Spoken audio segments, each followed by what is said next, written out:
আরজি ভাই, হ্যাঁ এই যে তোমার পরশু দিনে যে তুমি লেবু আনছিলে 3 কেজি, আচ্ছা আচ্ছা। পরে আমি কাকা টাকা দিছে 2 কেজি আনতে লেবু, 2 কেজি 120 টাকা নিছে, বেশি নিছে নাকি?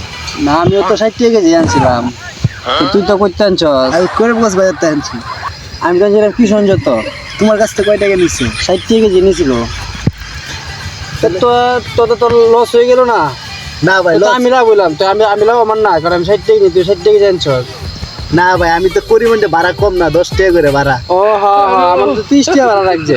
এতে তো তুই ভাই ঠকে গেছো গো ভাই। তাহলে আমি তো দিয়েছি গা, আবার পুরো দিন মনে করে একটা দিছি না আমার। ভাই আমার তো 2টা দিছে, দাম জিতছস?